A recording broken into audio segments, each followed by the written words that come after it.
Jacob deceives Esau. Genesis 25 to 28. Isaac was old, his eyes so dim that he could not see. Time had carved deep lines into his face, and his hands, once strong enough to dig wells and wrestle with men, now trembled when they held his staff. He called Esau his firstborn, the son who had hunted wild game in the fields and won his father's quiet favor. "My son," Isaac said, his voice rough with age. "Here I am," Esau answered, standing close so his father could sense him. "Behold now, I am old. I do not know the day of my death.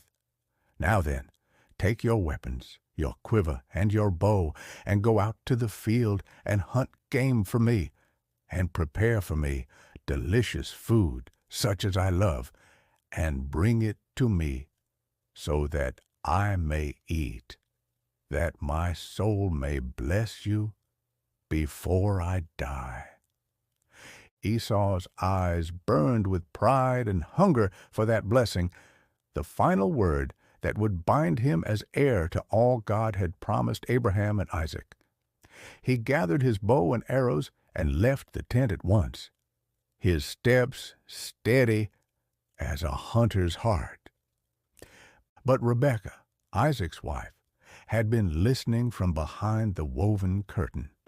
She knew well the voice of her husband, and she knew the voice of the Lord, who had spoken to her before the twins were born. "The older shall serve the younger."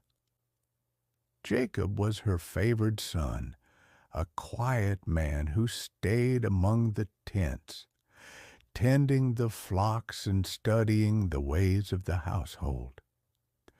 When Esau's footsteps faded into the wilderness, Rebekah hurried to Jacob.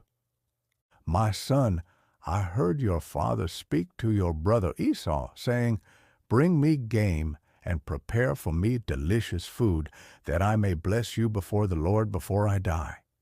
Now therefore, my son, obey my voice as I command you.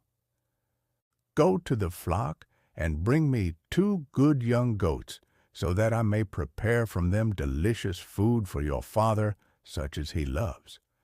And you shall bring it to your father to eat, so that he may bless you before he dies." Jacob's eyes widened. He